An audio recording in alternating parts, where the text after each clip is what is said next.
Bonjour à toutes et à tous et bienvenue sur Radio CSORT, votre rendez-vous quotidien avec l'actualité de la cybersécurité. Je suis Marc-Frédéric Gomez, j'espère que vous allez bien. Nous sommes le mercredi 17 décembre 2025, épisode 520. Il est 23h40 et je viens de finir un enregistrement spécial avec mes amis de No Limit Sécu. On est un peu à la bourre ce soir, je ne vous le cache pas. Au programme aujourd'hui, l'exploitation active d'une faille Fortinet ajoutée au catalogue Kiev avec contournement d'authentification FortiCloud SSO. Le CERT-FR alerte sur des vulnérabilités GLPI permettant une injection XSS et contournement de la politique de sécurité. Zero Day critique sur Cisco A5OS exploité par un groupe chinois, UAT 9686, sans patch disponible. SonicWall corrige une escalade de privilèges sur le SMA 1000, exploité en chaîne pour des RCE routes. APT28 mène une campagne de phishing soutenue ciblant des utilisateurs ukrainiens sur ukr.net avec une capture des credentials et des codes de FA.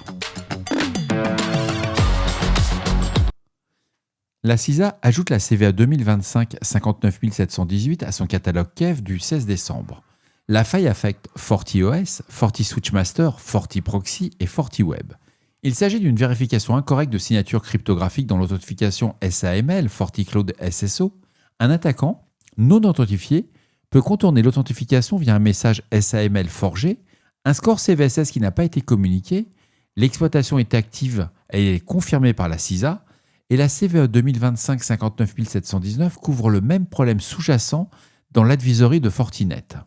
La date limite de rémédiation pour les agences américaines est fixée au 23 décembre et aucun lien avec une campagne de ransomware confirmée à ce stade. Les produits concernés nécessitent, et bien entendu, le déploiement immédiat des correctifs de Fortinet.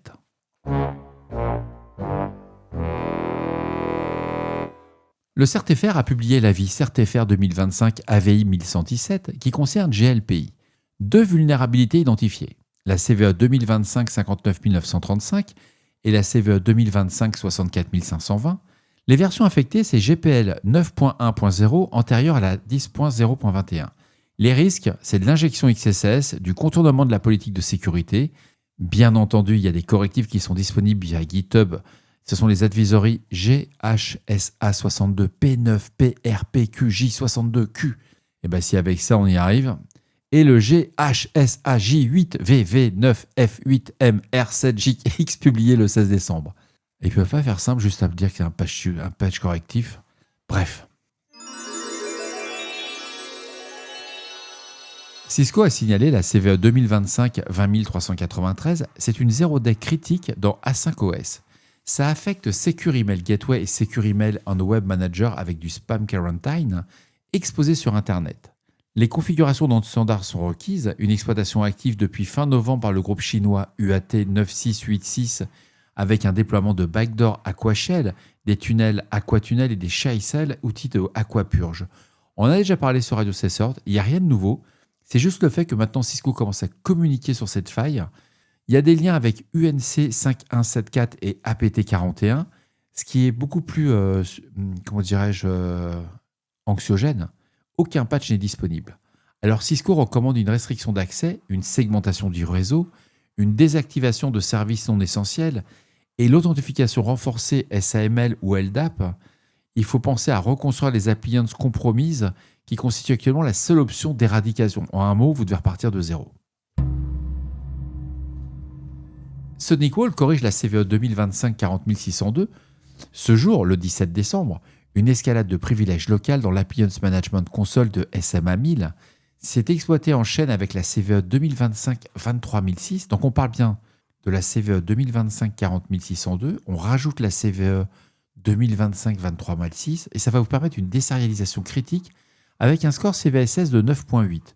Déjà corrigé en janvier, mais la combinaison permet aux RCE routes non identifiées, découverte par Google Tag, le fameux Google Threat Intelligence Group. La version fixe le sujet, c'est le build 12.4.3 2856 et supérieur. Plus de 950 appliances SMA 1000 exposées selon la Shadow Server Foundation. Restriction d'accès AMC et désactivation SSH depuis Internet fortement recommandée.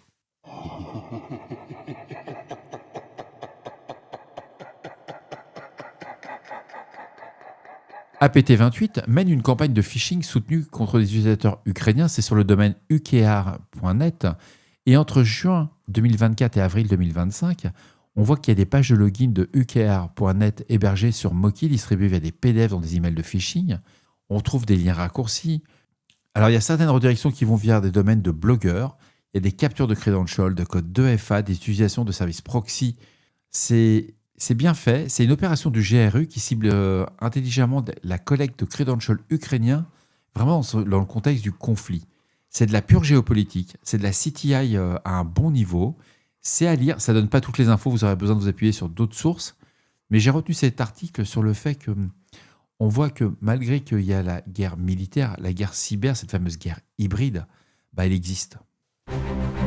Et voilà, cet épisode, comment dirais-je, rapide, j'espère qu'il vous apportera des informations claires et utiles et il va se terminer. D'ici là, on ne réfléchit pas. On voit que c'est dur, là, quand même. Enregistrer 2 épisodes d'affilée de podcast, ouais, j'ai plus l'âge, j'y arrive plus. Puis il y a eu la journée de boulot, quand même, derrière. On se retrouve demain ou cette nuit pour un nouvel épisode. Ça va dépendre si je vais réussir à me lever ou pas. Mais vu que je commence à 9h une réunion, donc je devrais être levé. Je vous embrasse très très fort. Prenez soin de vous. Et à tout à l'heure.